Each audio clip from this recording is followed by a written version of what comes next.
Raj TV நேயர்களுக்கு வணக்கம். நான் உங்கள் சவிதா கிருஷ்ணராஜ். இன்றைக்கி நம்ம பார்க்க போகிறது நல்லிக்காய் சட்னி. அதுக்கு தேவையான பொருட்கள்: நல்லிக்காய், வேர்க்கடலை, பூண்டு, காஞ்ச மிளகாய், கருவேப்பிலை, கொத்தமல்லி, பச்சை மிளகாய், உப்பு, எண்ணெய். இது எப்படி செய்யறதுன்னு பார்க்கலாம். இப்போ இந்த இன்க்ரீடியன்ட்ஸ் எல்லாமே நம்ம ஃப்ரை பண்ணிக்கணும். ஸோ இதை முதல்ல வச்சிடலாம். இப்போ கடாய் சூடாகிடுச்சு. நம்ம சிம்மில் பண்ணிவிட்டு கொஞ்சம் எண்ணெய் விட்டுக்கலாம். இதில் முதல்ல வேர்க்கடலை போட்டுடலாம்.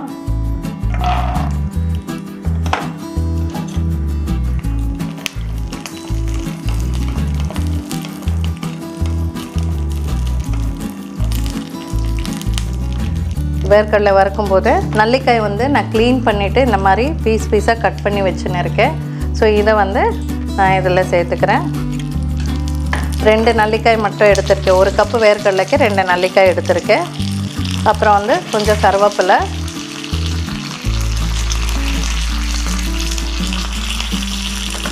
இதோட கொஞ்சம் பூண்டு ஆட் பண்ணிக்கலாம். ஒரு 4-5 பல் பூண்டு ஆட் பண்ணிக்கலாம்.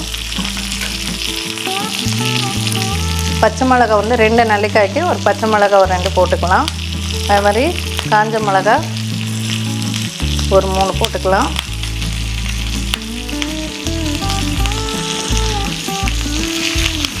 போட்டு நல்லா குக் ஆகணும். நல்லிக்காய் நல்லா குக் ஆகணும். அதே டைமில் வேர்க்கடலையும் வெந்துடும். இதோட நல்லிக்காயில் உங்களுக்கு எல்லா ஆன்டி ஆக்சிடென்ட்ஸ் எல்லாமே இருக்குது. ஏபிசி ஆன்டி ஆக்சிடென்ட்ஸ் இருக்குது. ஸோ ஆக்சுவலி நல்லிக்காய் இட் கீப்ஸ் த டாக்டர் அவேன்றாங்க. டெய்லி ஒரு நல்லிக்காய் சாப்பிட்றதுக்கு நல்லதாக இருக்கும். அந்த மாதிரி நீங்கள் சாப்பிட முடியலன்னா நீங்கள் இந்த மாதிரி சட்னி எல்லாம் பண்ணி நீங்கள் சாப்பிட்டுக்கலாம். இந்த சட்னி உங்களுக்கு சப்பாத்திக்கு, பரோட்டா இந்த மாதிரி எல்லாம் சைட் டிஷ்ஷுக்கெல்லாம் நல்லாயிருக்கும். தோசைக்கு நல்லாயிருக்கும் உங்களுக்கு. இப்போ பார்த்திங்கன்னா நல்லிக்காய் இந்த மாதிரி கொஞ்சம் ப்ரௌனிஷ் கலரில் வெந்துடுச்சு. அதே மாதிரி வேர்க்கடலையும் பச்சை மிளகாய் எல்லாமே வெந்துடுச்சு. இப்போ நம்ம ஆஃப் பண்ணிக்கலாம் ஸ்டவ்வை. ஒரு 5 நிமிஷம் ஆற விடலாம். இப்போ தான் கொஞ்சம் ஆறிடுச்சுங்க. இதை நம்ம அரைச்சிக்கலாம்.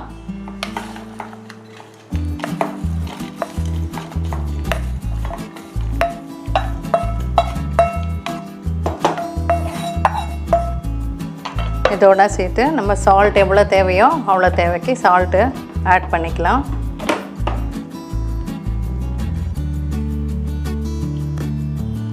நல்லிக்காய் புளி பண்ணுறதுனால கொஞ்சம் எக்ஸ்ட்ராவாக சால்ட் போடுறேன்.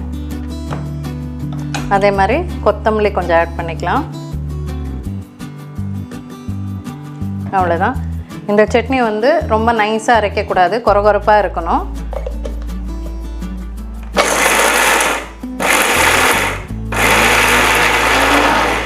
ஸோ இந்த மாதிரி கன்சிஸ்டன்சியில் இருக்கணும். இது பேஸ்ட் ஆகக்கூடாது. நைஸாக இந்த மாதிரி கொரகொரப்பாக இருந்ததுன்னா சப்பாத்திக்கெல்லாம் வச்சு சாப்பிட்றதுக்கு நல்லாயிருக்கும். நல்லிக்காய் சட்னி ரெடி ஆயிடுச்சு.